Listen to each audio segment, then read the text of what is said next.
First contact. The observation deck of the Confederate flagship Eternal Vigilance was silent save for the soft hum of life support systems. High Admiral Zellerin stood with his forearms clasped behind his back, his scaled skin reflecting the dim blue lighting as he stared out at the vastness of space.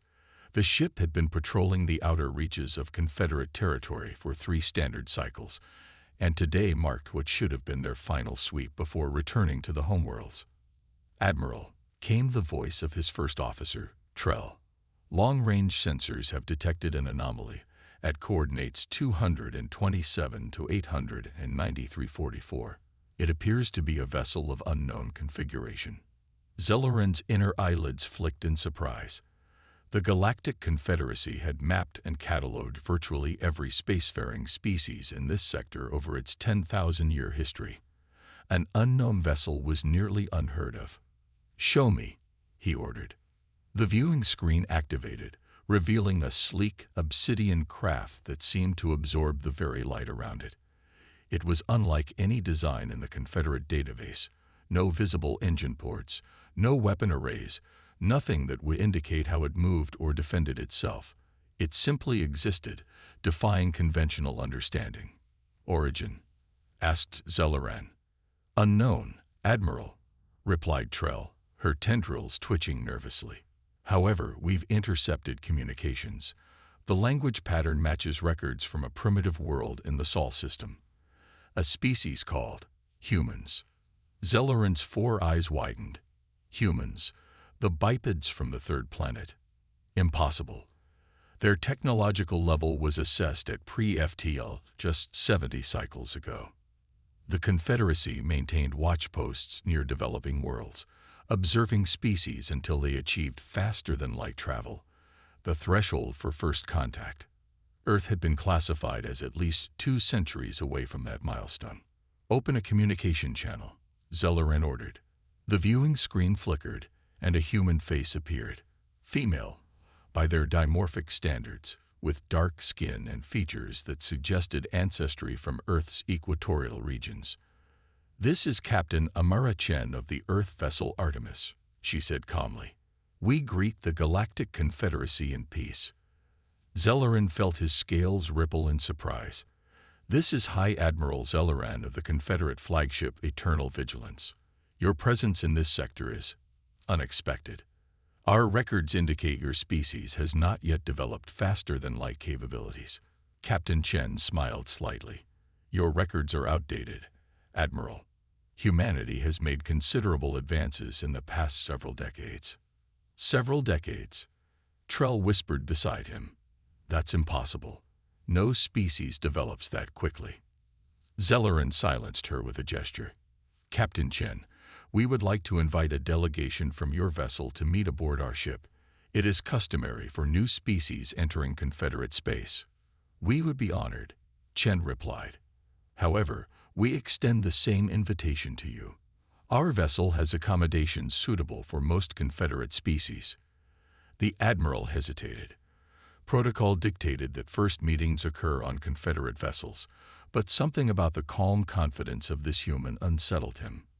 They were acting as equals, not as a newly discovered species grateful for acknowledgement. "We accept your invitation, Captain," Zellerin finally said. The shuttle journey to the human vessel took precisely 13 minutes. As they approached, Zellerin was struck by the craft's design. It had no visible seams, as though carved from a single piece of material. It was relatively small for an interstellar vessel, perhaps 1/5 the size of the Eternal Vigilance, yet it had traversed the vast distances between stars. The shuttle entered a docking bay that opened seamlessly from the hull, then closed behind them like a healing wound. Inside, the bay was minimalist, with soft white lighting and atmosphere already adjusted to Confederate standard. Captain Chen greeted them personally, along with 3 other humans. They wore simple gray uniforms with no apparent rank insignia. "Welcome aboard the Artemis," Chen said, offering the traditional Confederate gesture of greeting, a movement Zellerin was certain had not been included in any public database. "Your ship is remarkable," Zellerin said, his scientific curiosity overcoming his diplomatic reserve. Our sensors detected no conventional propulsion system. We utilize what we call quantum displacement, said one of the other humans, a male with pale skin and silver hair. Rather than moving through space, we adjust our position in the quantum field. Trell's tendrils coiled tightly, a sign of disbelief or alarm. That's theoretical technology.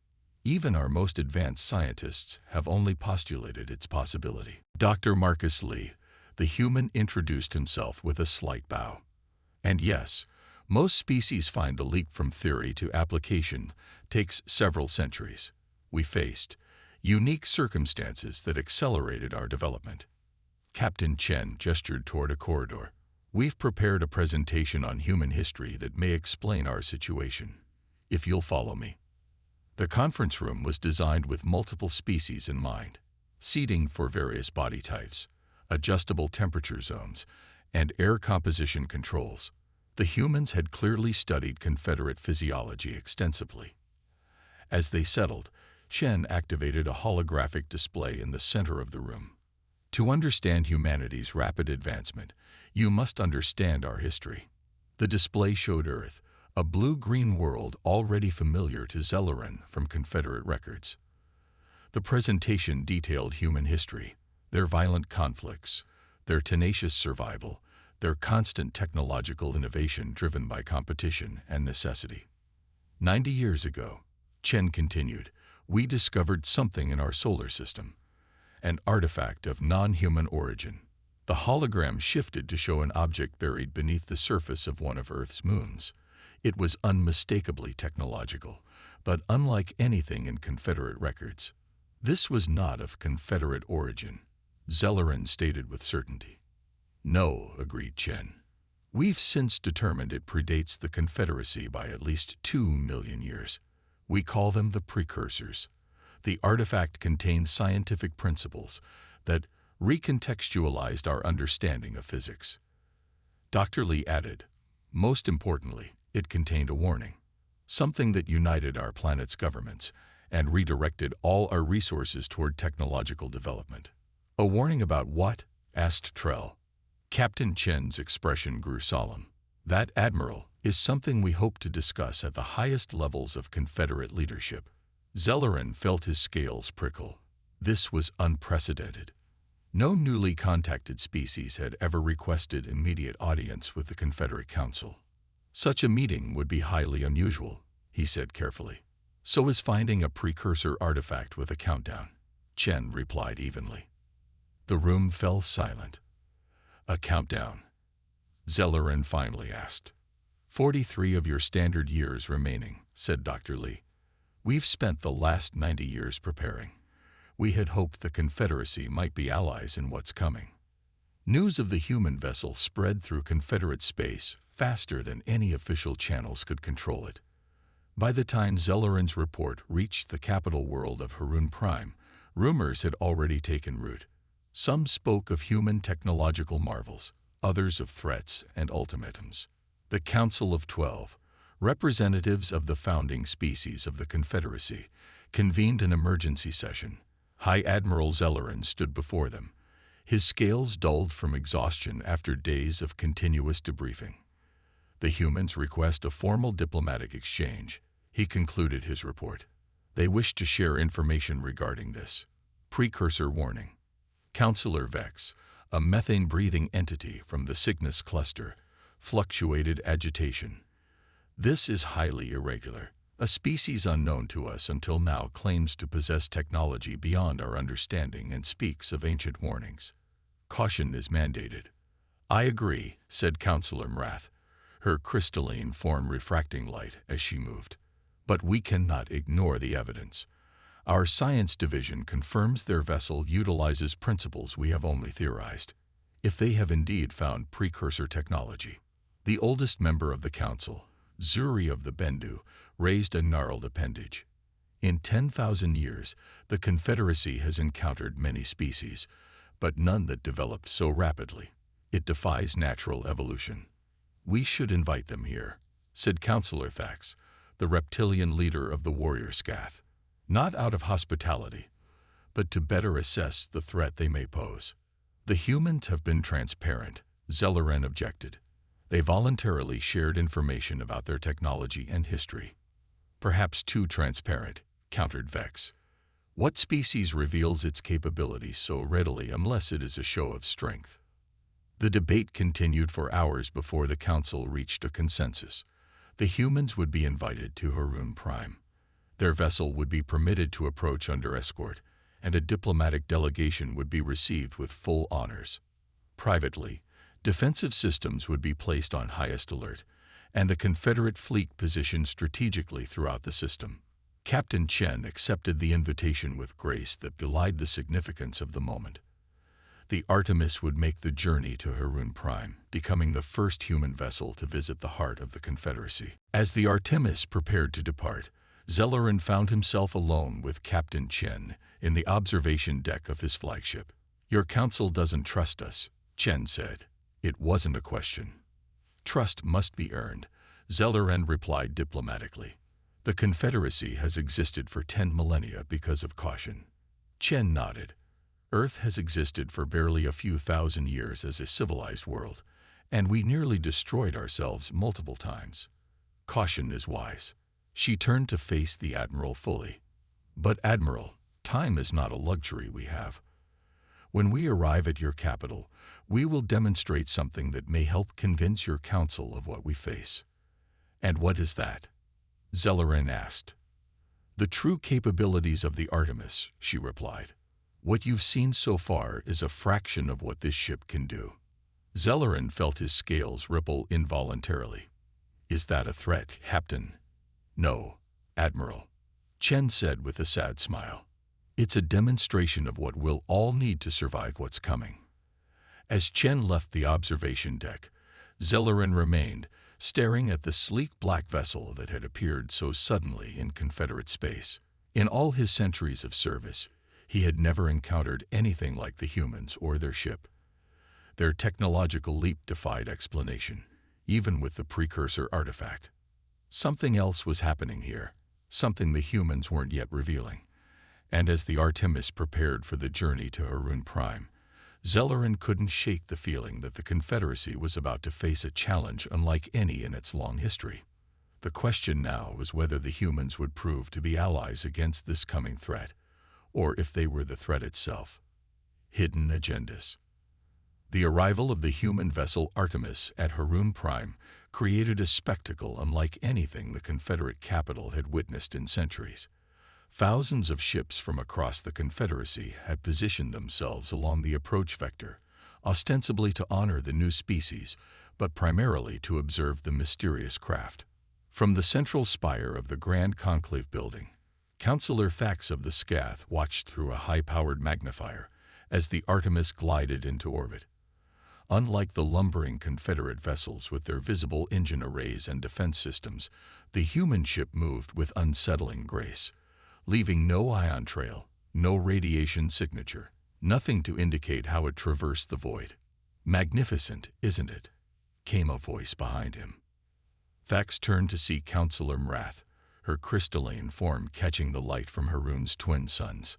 "Concerning is the word I would use," Thax replied, his scaled tail twitching with agitation. "No species jumps from planetary confinement to this level of technology without assistance. Perhaps they're simply more adaptable than we anticipated," Mrath suggested, moving to stand beside him. "Not all species develop at the same rate. Or perhaps they're not showing us their true form," Thax countered. "The Scath have legends of shapeshifters from the early days of space exploration. Beings that appeared harmless until they had infiltrated a world's defenses."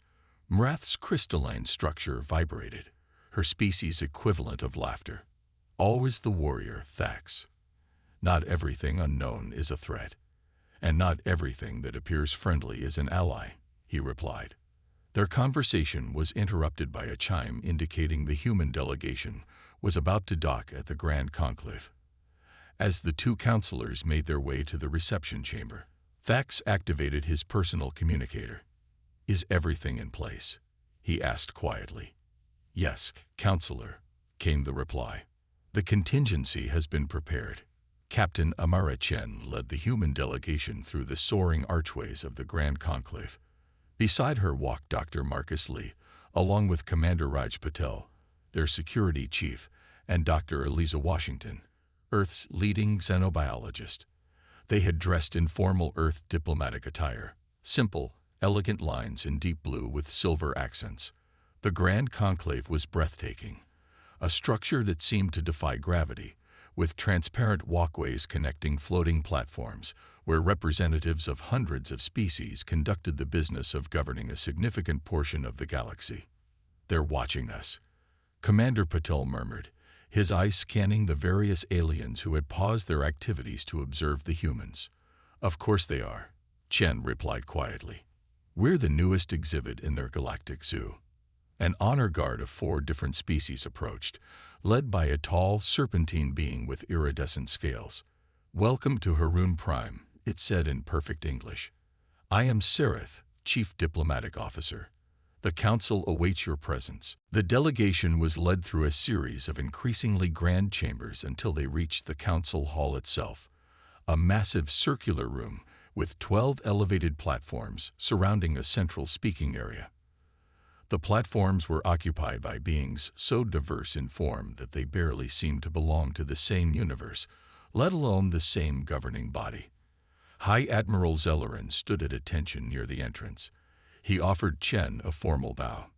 "Captain Chen, the Council of 12 welcomes you and your delegation to Haroon Prime," he announced formally. Chen returned the gesture precisely. "We are honored by the invitation and hope our presence marks the beginning of a productive relationship between Earth and the Confederacy." The formalities continued as each council member was introduced, along with their species' contribution to the founding of the Confederacy. Chen and her team were then invited to the center of the hall.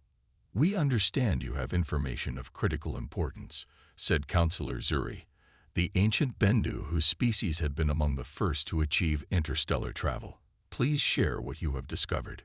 Chen nodded to Dr. Lee, who stepped forward with a small device. When activated, it projected the 3-dimensional image in the center of the hall, the precursor artifact they had discovered on Earth's moon. 90 years ago, a geological survey of Earth's moon discovered this object buried approximately 3 kilometers beneath the surface, Lee explained. Initial tests indicated it was approximately 2 million years old, far older than any civilization we were aware of at the time. The image shifted to show the interior of the artifact, a chamber filled with symbols and technology that appeared organic in nature. "It took us decades to decipher even a portion of the information contained within," Lee continued. "What we found was both a gift and a warning." The gift, Chen added, was a new understanding of physics, principles that allowed us to develop quantum displacement technology, advanced materials science, and energy generation methods that revolutionized our civilization. "And the warning?" asked Councillor Vex, the methane breather's form pulsating with skepticism. Lee changed the projection to show a moving image, a wave of darkness spreading across a map of the galaxy, consuming star systems in its path. "The precursors called it the Void Cascade," Lee said solemnly, "a phenomenon that appears to be both natural and intentional, a wave of altered space-time that breaks down the fundamental forces holding matter together." The council chamber fell silent as the implications sank in. "According to our translations," Chen continued, "the precursors encountered this phenomenon and attempted to stop it. They failed, but managed to slow its progress and leave warnings throughout the galaxy.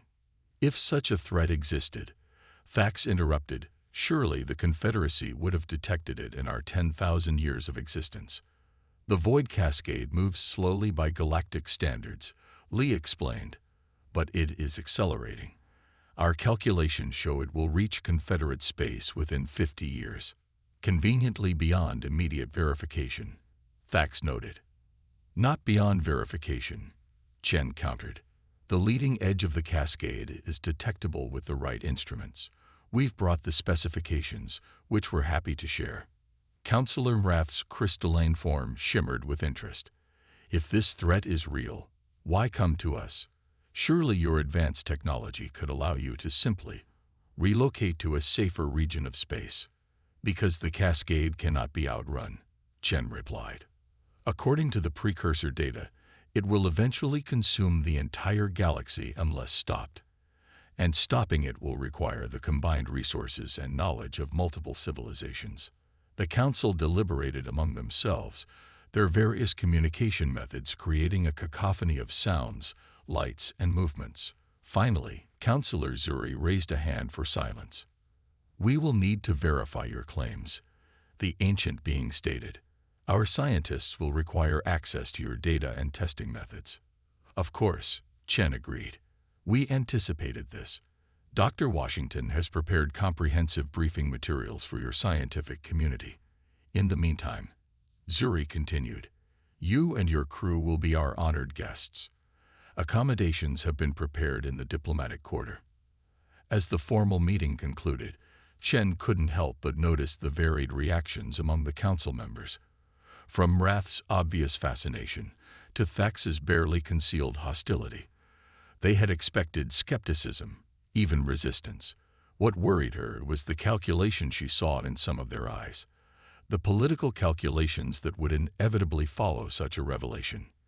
Later that evening, in the privacy of their diplomatic quarters, the human delegation regrouped. "They're splitting into factions," Commander Patel reported, setting down a device that scrambled any potential surveillance. "My security assessment identifies at least 3 distinct groups forming among the Council and their supporters." "Expected," Chen replied, studying a holographic display of the Confederate capital. "Dr. Washington, what's your assessment?" The xenobiologist looked up from her notes. "Their scientific community is advanced, but in very specific directions. They've had 10,000 years of incremental progress, which has led to deep specialization but also significant blind spots. They'll need time to understand the precursor data." "Time we don't have," Li added grimly. "The latest readings from the Artemis confirm the cascade's acceleration. The 50-year timeline may be optimistic." Chen paced the room, her normal composure showing signs of strain. "We need to convince them quickly. The demonstration may be our only option." "That's a significant risk," Patel cautioned. "Once we reveal the Artemis's full capabilities, we can't take it back. If they react with fear instead of cooperation." "I know," Chen said. "But..." She was interrupted by an urgent chime from her communicator. "Captain, this is Artemis Actual. We're detecting unusual activity around the ship. Multiple Confederate vessels have taken up position within our security perimeter." Chen's expression hardened. "Understood. Maintain passive stance but prepare defensive protocols. We'll be returning to the ship immediately." She turned to her team. "It seems some in the Confederacy have decided not to wait for diplomatic solutions. Prepare to move out." Aboard the Artemis, First Officer Kai Rivera monitored the increasingly concerning situation. 6 Confederate vessels had formed a loose perimeter around the human ship, their weapon systems powered but not yet targeting. "Message from Confederate Command," reported Communications Officer Duval. "They're claiming this is a standard security protocol for visiting dignitaries." "With charged weapon systems," Rivera replied skeptically. "Inform them we appreciate their concern, but remind them of our diplomatic status." The bridge crew worked with quiet efficiency, their training evident in the calm precision of their movements. Unlike the chaotic, hierarchical command structures common in Confederate vessels, the Artemis operated with a fluidity that allowed each crew member to seamlessly support the others. "Sir," called out Sensor Officer Park, "I'm detecting energy signatures consistent with targeting systems from 2 of the vessels." Rivera's eyes narrowed. "Are they targeting us directly?" "No, sir. They appear to be running simulations, but their systems are fully active." The first officer nodded. "They're testing our defenses, seeing what we'll react to." He tapped his console. "All departments, this is XO. Implement Security Protocol Echo 3. Passive measures only." Throughout the ship, systems quietly came online, not weapons, but layered defensive measures that would make any aggressive action significantly more difficult to execute. Sir, Duval called out suddenly, we're receiving a direct communication from High Admiral Zelleran. Priority channel. On screen, Rivera ordered. Zelleran's scaled face appeared, his expression grave. First Officer Rivera, I must warn you that elements within our defense forces may be acting without full council authorization. Captain Chen and her delegation should return to your vessel immediately. We've already recalled them, Admiral, Rivera replied. May I ask what's happening? Politics, Zelleran said with visible distaste. Some council members fear your technology and what it represents. Others see opportunity. Neither group is considering the larger implications of your warning. And which group do you belong to, Admiral? Zelleran's inner eyelids flicked, a sign of consideration. I belong to the Confederacy, Officer Rivera. 10,000 years of civilization is not something I take lightly. If your warning is genuine, then cooperation is our only logical choice. And if you believe we're lying, then you've developed technology that could fundamentally alter the balance of power in this galaxy, making you either valuable allies or existential threats, Zelleran replied bluntly. Either way, starting a conflict helps no one. The communication ended, and Rivera immediately contacted Captain Chen. Captain, the situation is escalating. Admiral Zelleran just warned us about possible unauthorized action against the ship. Understood, Chen replied, her voice calm despite the circumstances. We're en route back to the docking bay. Expect us in 20 minutes. Rivera turned to his crew. 20 minutes, people. Let's make sure the captain has a ship to come back to. Councillor Fax watched from his private chamber as the operation unfolded. The 6 vessels surrounding the human ship were not officially under his command. That would be too obvious. Instead, they were operated by a coalition of factions who shared his concerns about the human presence. The boarding team is in position, reported his aide, a younger scath named Varex. They'll access the human vessel through the maintenance dock, while the security systems are focused on the larger ships and the device. Thax asked, ready for deployment. Once activated, it will disable their advanced systems long enough for our team to secure control of the vessel. Thax nodded in satisfaction. The humans, and their warnings of some ancient threat, were clearly a ploy, a means of gaining access to the Confederate heartworlds. Their technology was too advanced, their appearance too convenient, and if he was wrong, better to have control of their ship and technology than to risk the alternative. Proceed, he ordered. Captain Chen and her team were halfway back to the docking bay when the corridor before them sealed shut with a heavy security barrier. That's not part of the standard security protocol, Dr. Washington observed as Paddle immediately moved to a defensive position. No, it's not, Chen agreed, drawing a small device from her pocket. Commander, we need an alternate route. Before Paddle could respond, a group of armed Confederates appeared at the far end of the corridor, a mix of species, all wearing the insignia of Confederate security. Captain Chen called their leader, a tall Arcturian with Chidnus armor. By order of Defense Committee Alpha, you and your team are to be escorted to secure quarters for your protection. Protection from what exactly? Chen asked, subtly activating the device in her hand. There have been threats against your delegation, the Arcturian replied smoothly. We're implementing standard security protocols. Strange that Admiral Zelleran didn't mention these protocols when we spoke with him earlier, Chen noted, or that these protocols involve armed escorts. The Arcturian's mandibles clicked, a sign of agitation.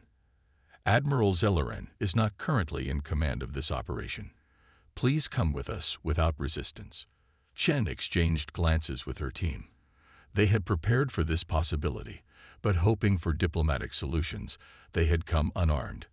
I'm afraid we must decline your escort, Chen said firmly. We'll make our own way back to our ship. The Arcturian raised his weapon. That is not an option, Captain. Before the situation could escalate further, the device in Chen's hand emitted a soft pulse. Immediately, the Confederate guards froze in place, their neural systems temporarily disrupted by a field specifically calibrated to their biology.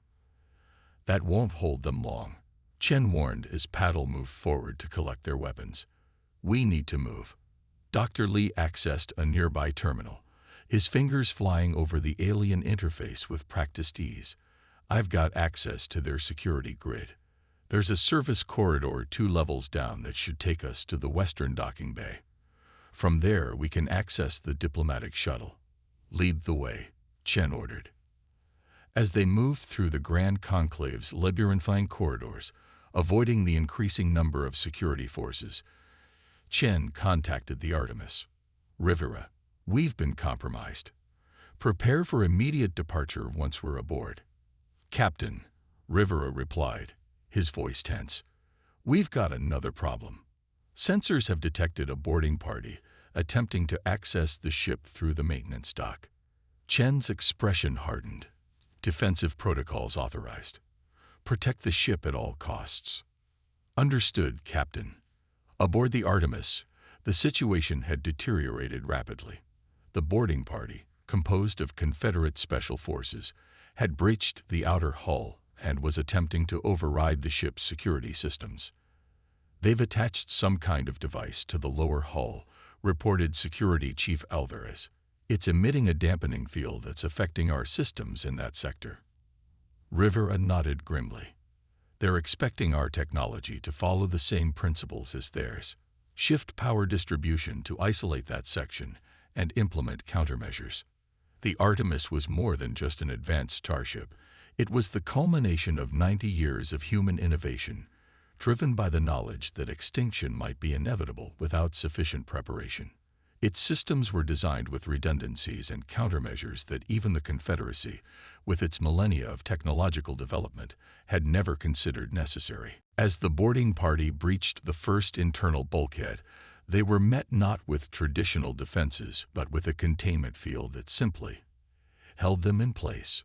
No weapons, no force, just an immovable barrier of altered spacetime that prevented them from advancing further.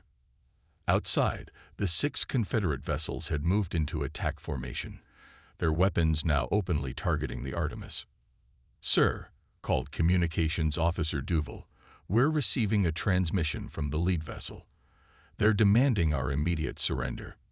Rivera straightened in the captain's chair. Put it on screen. A Scath commander appeared, his reptilian features set in an expression of grim determination. Human vessel, you are in violation of Confederate security protocols. Power down your systems and prepare to be boarded. We are a diplomatic vessel under the protection of interstellar law. Rivera replied calmly. Your actions constitute an act of aggression against a peaceful envoy. We have reason to believe your ship represents a threat to Confederate security. The Scath countered. You will comply or face the consequences. Rivera's expression remained neutral. I should inform you that Captain Chen anticipated this possibility. The Artemis is equipped with a complete record of our diplomatic mission and evidence of the Void Cascade. This data is being continuously transmitted to Earth. Any aggressive action against this vessel will be considered an act of war. The Scath commander hesitated, clearly not expecting such a direct response. Your primitive world is no match for the Confederate fleet. Perhaps, Rivera acknowledged. But are you willing to test that assumption? Especially when we're trying to warn you about a threat that endangers us all. Before the Scath could respond, Sensor Officer Park called out, Sir, Captain Chen's shuttle is approaching. They're being pursued by Confederate security vessels. Rivera's decision was immediate. Extend our defensive perimeter to cover their approach. Prepare for emergency docking procedures. On the view screen, the Scath commander's eyes widened as the Artemis suddenly shifted. There was no visible change to its structure, no weapons deployed, but sensors throughout the Confederate fleet registered a massive energy surge unlike anything they had encountered before. What are you doing? Demanded the Scath. Protecting our captain, Rivera replied simply. I suggest you order your vessels to stand down. What's about to happen next isn't something you're prepared for.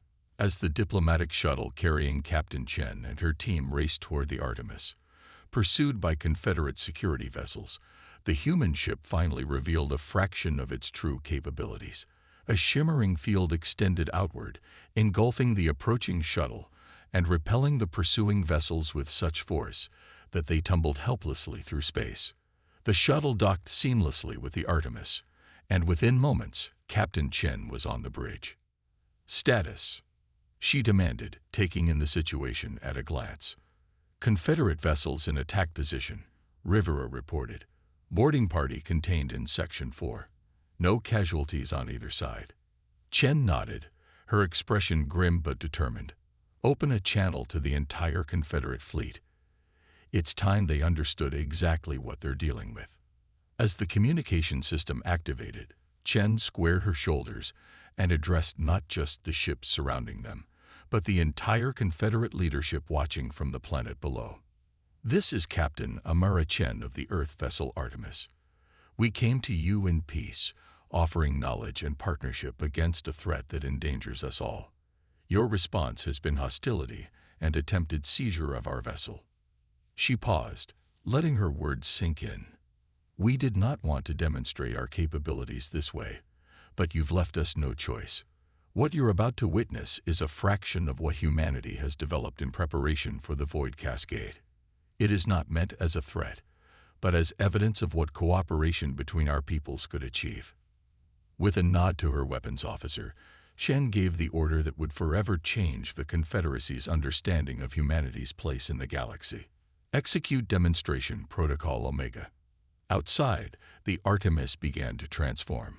Its smooth black surface rippled like liquid, reconfiguring into a form Zelleran had only glimpsed in Earth's historical databases, a complex, almost organic structure that seemed to exist in more dimensions than the eye could perceive. And then, without warning or visible propulsion, the ship simply vanished.